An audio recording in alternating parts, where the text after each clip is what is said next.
I was halfway through replacing the rotted fence panel behind my house when I heard her stilettos clicking down the sidewalk like a warning siren.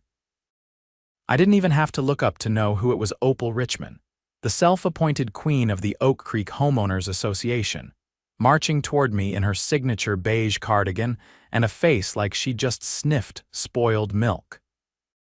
"Michael Preston," she snapped, her voice slicing through the air like a rusty blade. "I need a word." I set my drill down and turned to face her. "Opal, what now?" She held up her phone like a badge. "We have you on camera stealing garden lights from Mr. Delaney's yard." I blinked. "What? Don't play dumb. HOA cameras caught you. You were wearing a gray hoodie walking past his house at 10:30 last night."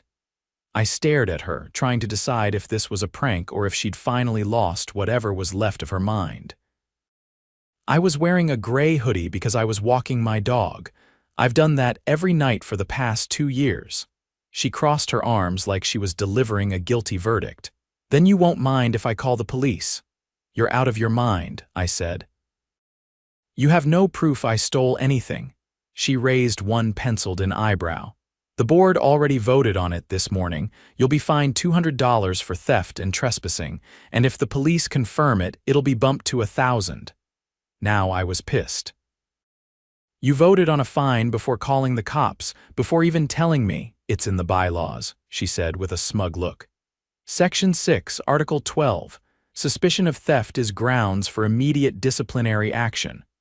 I took a step forward, wiping my hands on my jeans. "Then you better hope your cameras caught more than just a hoodie, because I have my own footage. You might want to sit down before you embarrass yourself." Her face twitched. "Excuse me?" I walked into my garage, pulled up the footage from my security system, and brought her out to see my monitor. The timestamp matched hers, 10:30 at night. The video showed me walking my golden retriever Buster down the sidewalk, never stepping foot onto Delaney's lawn. The so-called thief. A teenager in a hoodie gray, sure, but with a very obvious limp and a skateboard tucked under one arm. I paused the video, then zoomed in on the kid's face as he passed under my floodlight. "Not me," I said. "Not even close." Opal's lips pressed into a thin line. "Well, it's dark. The resolution isn't crystal clear." "And here's the kicker," I said, flipping to the second camera angle, which showed the teen turning the corner and jogging straight past my house. "You just accused me of a crime, fined me without proof, and threatened police action. That's defamation, Opal." She took a step back. Her voice faltered. "The HOA has the right to enforce community standards. You mean abuse your power? You just made a criminal accusation against a resident without evidence. That's a crime, Opal." She turned on her heel and stomped off, muttering something about speaking with the board. I wasn't finished. "I called the police myself. If she wanted to escalate this, fine. I was going to bury them in facts and let the law do the rest. I didn't have to wait long." Officer Ramirez showed up just before noon in an unmarked cruiser, his notebook already out and pen poised. I'd met him once before he'd helped investigate a string of mailbox vandalism a year ago. Back then, he'd seemed level-headed and patient. Today, he looked like a man already regretting being dragged into HOA drama. "You Michael Preston?" he asked, stepping out and giving my house a quick glance. "Yeah," I replied, motioning for him to come inside. "I've got everything ready." He followed me into the garage where my monitor still displayed the paused footage. I didn't say a word, just hit play and let the video do the talking. He leaned in, watched closely, then asked for the timestamp and whether the footage was stored off-site. I gave him everything: the raw files, the camera specs, even the make and serial number of the unit. When the second angle came up showing the kid running past my house, he nodded slowly. "Did anyone from the HOA give you a copy of the footage they based the accusation on?" he asked. "They didn't even tell me about it until after they already voted to fine me. I had to learn about it from their president, who came strutting up like she was Judge Judy." He sighed and scribbled something down. "That's not how it's supposed to work." "Figured." After a few more questions, he told me he'd need to speak with Opal Richmond directly and asked if I'd be willing to give a formal statement. I agreed without hesitation.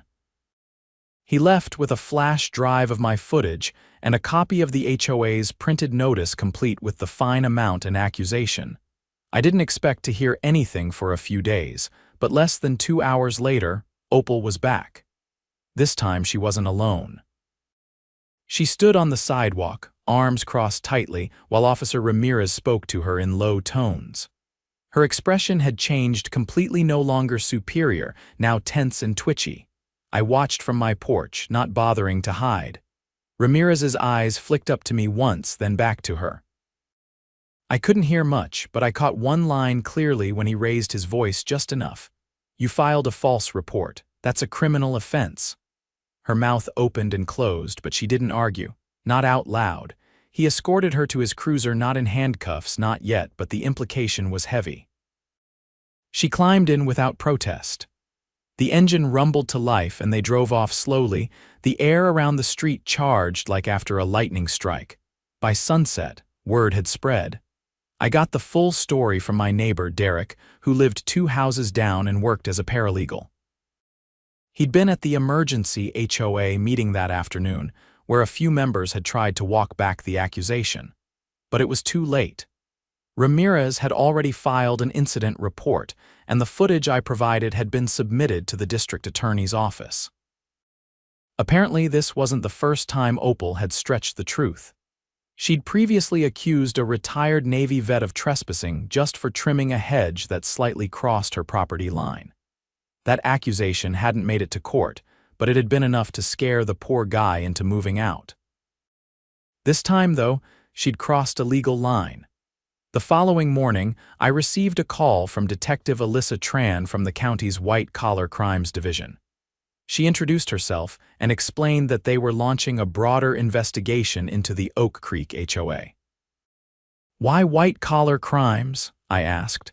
"Because we believe this might be part of a pattern," she said. "We've received multiple complaints over the last year about fraudulent fines, misuse of HOA funds, and intimidation tactics. Your case was just the first with hard evidence." I nearly dropped my coffee mug. "So this could go beyond Opal, very likely. If you're willing, we'd like you to provide a formal affidavit and possibly testify later. There's a chance this results in criminal charges against more than just the president." I agreed without hesitation. For the next week, my quiet street turned into a slow-motion crime scene. Tran and her team interviewed board members, reviewed financial records, and collected evidence. A forensic accountant was brought in to trace how HOA dues were being spent. Turns out Opal had authorized several landscape improvement checks to a company owned by her cousin, none of which ever resulted in visible work.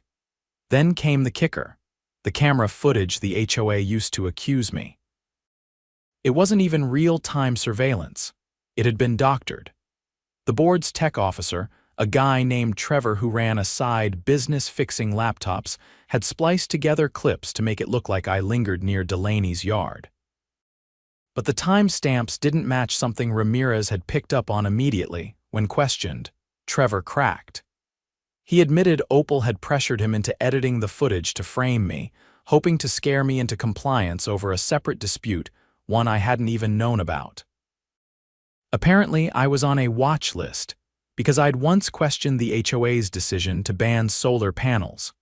By the end of the month, Opal was arrested and charged with filing a false police report, attempting to defraud an HOA member, and conspiracy to commit wire fraud. Trevor was charged as an accessory. The fallout was immediate and glorious. A special election was held to replace the entire board. Derek ran for president and won in a landslide, one of the first motions passed. Mandatory transparency for all fines, including itemized evidence and an appeals process overseen by an independent third party. The second motion: installing a proper oversight committee with rotating residents to avoid any single person consolidating power. I didn't run for anything. I didn't have to. My role had been simple: Refuse to be bullied, document everything, and push back when it mattered. A week after the new board was sworn in, I came home to find a handmade card on my doorstep, signed by 26 neighbors. Inside was a thank you note and a gift card to my favorite hardware store. Buster wagged his tail as I read it. I gave him a scratch behind the ears and said, "Good boy. Looks like we scared off more than just raccoons."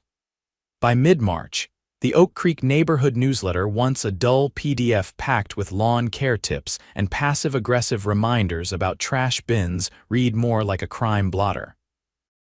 Residents were still reeling from the revelations about Opal, but the deeper mess hadn't even surfaced yet. Detective Tran reached out again, this time asking if I could join a community meeting at City Hall. Not a trial, not a hearing, just a gathering of residents, investigators, and municipal officials to discuss what she called systemic irregularities. That phrase alone told me things were about to get ugly. I arrived early and took a seat in the third row of the council chamber. The room filled quickly with familiar faces. Retirees who'd lived here for decades, young couples with toddlers on their hips, and a few folks I'd only seen waving from across the street. The air buzzed with something tense but hopeful. The city attorney, a short man with a voice like gravel, walked to the front and tapped the mic. "Thank you all for being here on short notice. We've concluded the preliminary phase of the criminal investigation into the Oak Creek Homeowners Association. What we've found goes beyond isolated misconduct." He motioned to Detective Tran, who stood and approached the podium. "We have direct evidence that former HOA President Opal Richmond, along with two board members Gerald Knox and Felicia Monroe, used their positions to embezzle nearly $80,000 over the last 3 years. The funds were rerouted through shell landscaping contracts, fraudulent violation fines, and inflated maintenance budgets. In addition to the criminal charges already filed against Miss Richmond, new charges will be brought against Mr. Knox and Miss Monroe." A sharp breath swept through the room. I glanced at Derek, who sat 2 rows ahead. His jaw tightened, but he didn't flinch. Tran continued. "Our investigation uncovered that the board bypassed proper voting procedures, manipulated meeting minutes, and deliberately withheld financial disclosures. Several residents were fined under fabricated pretenses, including for violations that never occurred. In one case, a homeowner was threatened with foreclosure over unpaid fees that were never assessed in writing. She looked directly at me, then not in a dramatic way, but with a nod of acknowledgement. We thank Mr. Preston for providing the initial evidence that allowed us to open this case. Without his documentation, much of this might have gone unnoticed. I didn't move, just listened. What really caught my attention was what came next. The district attorney is preparing charges not just for fraud, but for racketeering." A ripple moved through the crowd like a shiver. Racketeering wasn't a word you heard tossed around in suburban HOA disputes. This wasn't just corruption, it was organized, planned, executed with intent. After the meeting, several neighbors approached me not with casual thanks but with stories of their own. One woman, Sandra, revealed she'd been fined over $2,000 for tree encroachment, even though her property line had been surveyed and cleared. Another man, Jamal, said he received a lien notice for a community center renovation fee that never went to a vote. I offered to help them organize their paperwork, and by the end of the week, we had a folder nearly 2 inches thick. Every page was a piece of a puzzle Opal and her cronies had carefully assembled over years. We handed it all over to Tran's team, who added it to the growing case file. But things didn't end with criminal charges. The financial fallout hit hard. With the HOA's coffers drained and multiple lawsuits underway, the community had to make choices quickly. Derek, now acting president, called for a town-wide referendum to dissolve the existing HOA charter and rebuild it from the ground up. The vote passed with 89% in favor. The next few weeks were a whirlwind. A temporary management committee including 2 retired accountants, A city planner, and a civil engineer was established to audit every financial decision made in the last 5 years. I offered to help digitize documents and set up a public archive so every resident could access the records. As it turned out, the corruption extended even further than anyone expected. One of the most damning discoveries came from the audit team. A separate fund labeled Emergency Infrastructure Reserve that had been drained almost entirely, over $35,000 gone. The records showed a series of payments made to a non-existent contractor listed as AZR Holdings. The address led to a UPS mailbox in another city. When investigators subpoenaed the bank account tied to the payments, they found it was registered to a shell company owned by Gerald Knox's brother-in-law.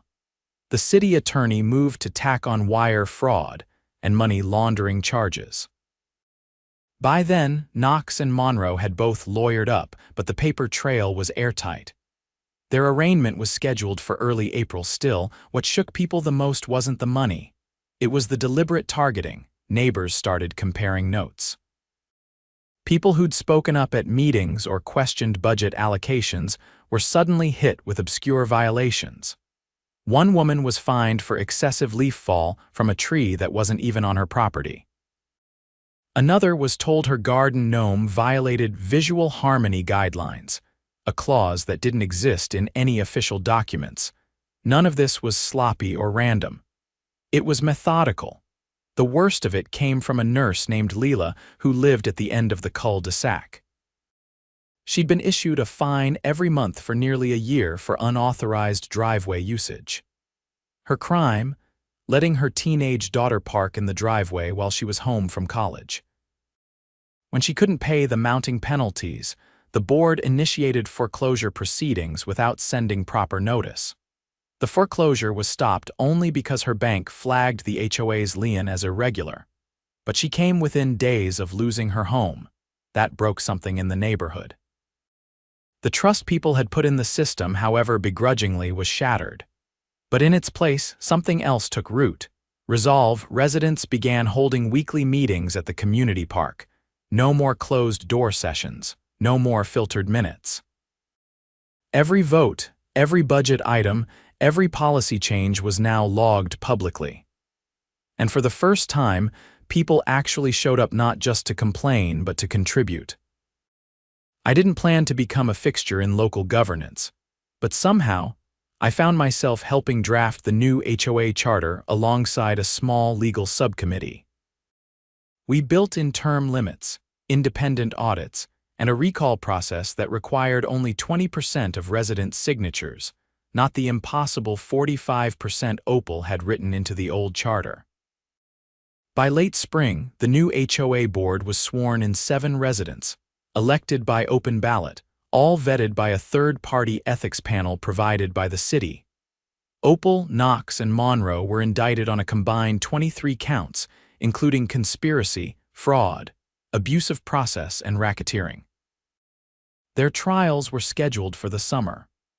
Opal's bail was denied after prosecutors argued she tried to intimidate a witness, Trevor, the tech guy who had turned state's evidence. The HOA's insurance carrier, after reviewing the scope of the fraud, dropped the association completely. But the city stepped in with a grant to help stabilize the neighborhood's finances until dues could be restructured under the new system. One quiet evening in May, I stood in my backyard, watching Buster chase a squirrel across the lawn. The air smelled like cut grass and citronella. A soft breeze rustled the new bulletin board by the community garden, a real one this time, not the locked glass case Opal used to control. Derek walked over from next door, holding 2 beers. "Did you ever think," he said, handing me one, "that standing your ground over a hoodie and a walk would end up blowing the lid off a criminal enterprise?" I popped the cap. "Honestly, I just didn't want to pay a fake fine," he laughed, shaking his head. "You know what's wild? We thought we were dealing with a petty control freak. Turns out we were living under a protection racket with lawn flamingos." We drank in silence for a moment, then he added, "You know what they're calling you online? The HOA Avenger." I groaned. No, really, he said. There's a forum thread with over 6,000 comments. You've got fans. Someone made a meme of you holding a rake like a battle axe. I shook my head and grinned in spite of myself. Well, let's hope no one else needs avenging for a while, but I kept the rake by the garage door, just in case. A month after the last charges were filed, Oak Creek finally started to resemble a neighborhood again, instead of a courtroom with flower beds. The tension that once buzzed beneath every neighborly wave had given way to cautious optimism. Children rode their bikes without parents watching for clipboard patrols. Lawn chairs reappeared on porches. The streets felt unstaged, but just as the dust seemed to settle, something else surfaced. It started with a sealed envelope left at my front door. No name, just a sticker with the HOA's old logo crossed out in red ink. Inside was a stack of printed screenshots and a handwritten note, "Check the dates. This goes deeper than you think." A friend.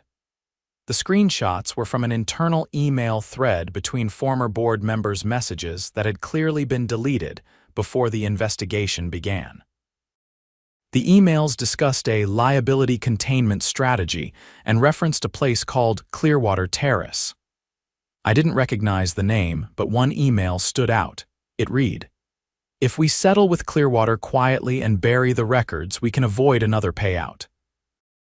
Use the general fund and list it under storm drainage upgrades. Make sure Karen signs off." Karen. That was Opal's real name. I took the folder straight to Detective Tran, who met me at a diner off Route 17. She flipped through the pages, her brow tightening with every turn. "We didn't find any of this during the subpoena," she said. "These were scrubbed intentionally. That's obstruction." "Who's Clearwater Terrace?" I asked. Tran pulled out her phone and typed for a moment. "It's a residential development about 4 miles from here. Filed a civil suit against Oak Creek 3 years ago. Claimed the HOA dumped construction debris into a runoff creek that fed into their storm system. Caused flooding in 9 homes." I leaned back. "And they settled, looks like it, quietly. Which violates every HOA disclosure requirement under the charter. If Karen authorized that payout and listed it falsely, that's financial fraud." Again, she closed the folder. "We'll need to reopen the books." And if these emails were hidden from the original audit, the DA's office is going to start looking at the HOA's former legal counsel too. By the time I got home, a second envelope was already waiting. This one was left in my mailbox, and it wasn't anonymous. The return address was from Clearwater Terrace's neighborhood association, and inside was a single page typed on official letterhead. "Dear Mr. Preston, we've been following the developments in Oak Creek closely. We believe your HOA's actions directly contributed to our community's flooding and subsequent financial losses. Our attorneys were pressured into settling under threat of prolonged litigation, and we now suspect fraudulent concealment of evidence. We would appreciate an opportunity to speak with you. Sincerely, Alina Ward, President, Clearwater Terrace Civic Committee." The next afternoon, I met Alina at a public library halfway between our neighborhoods.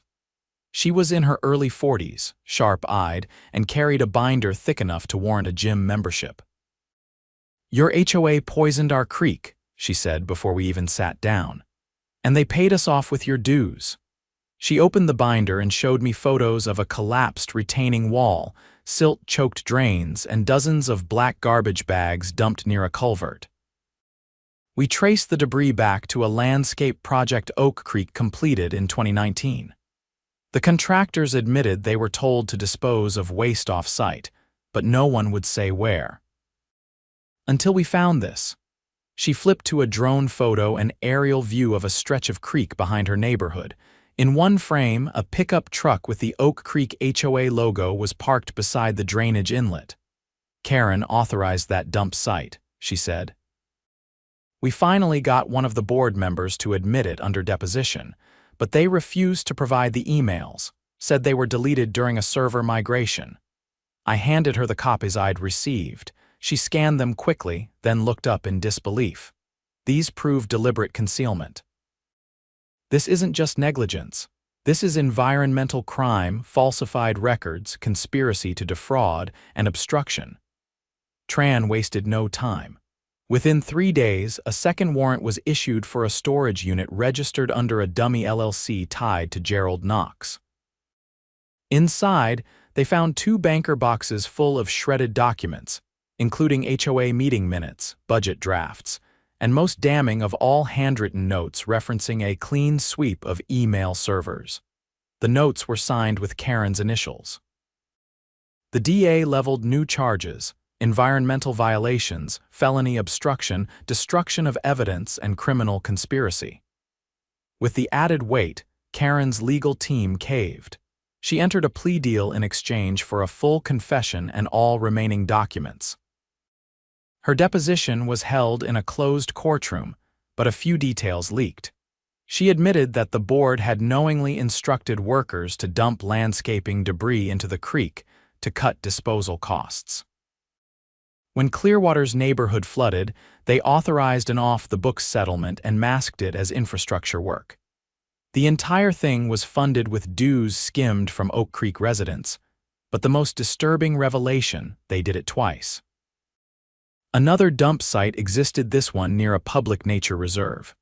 When officials investigated, they found traces of mulch, plastic edging, and gravel clogging a protected wetland. The EPA got involved. Federal charges followed. Karen was sentenced to 5 years without parole. Gerald and Felicia took plea deals for shorter sentences, but were barred from holding any public or private fiduciary roles for life. The HOA's former attorney lost his license for suppressing evidence. Oak Creek, now fully under new leadership, voted to dissolve the original corporate entity and re-register under a new name, Willow Bend Community Association. The rebranding wasn't cosmetic, it was legal. The new charter included mandatory environmental stewardship clauses, open budgeting, and a rotating oversight panel with no fewer than 5 non-board members. I was offered a permanent seat on that panel. I declined, but agreed to assist with drafting a training program for future board members, one that included legal education, ethics standards, and a history of everything that happened under Karen's reign. Elena invited me to Clearwater Terrace's annual spring fair. I went. We didn't talk about lawsuits. We talked about rain barrels and composting and how to keep HOA power in check without losing community charm. Before I left, she handed me a small plaque. It read, "For refusing to stay quiet, I didn't hang it up. I didn't need to." What mattered was the message had spread. Other neighborhoods started calling, asking questions, requesting copies of Oak Creek's new charter. A few invited me to speak at their meetings. I usually declined, but I sent them everything they asked for, free of charge. Because the truth is, you don't need a title to change a system. You just need proof, patience, and the will to stand when someone in power expects you to fold, and maybe a good dog to walk while you're building your case.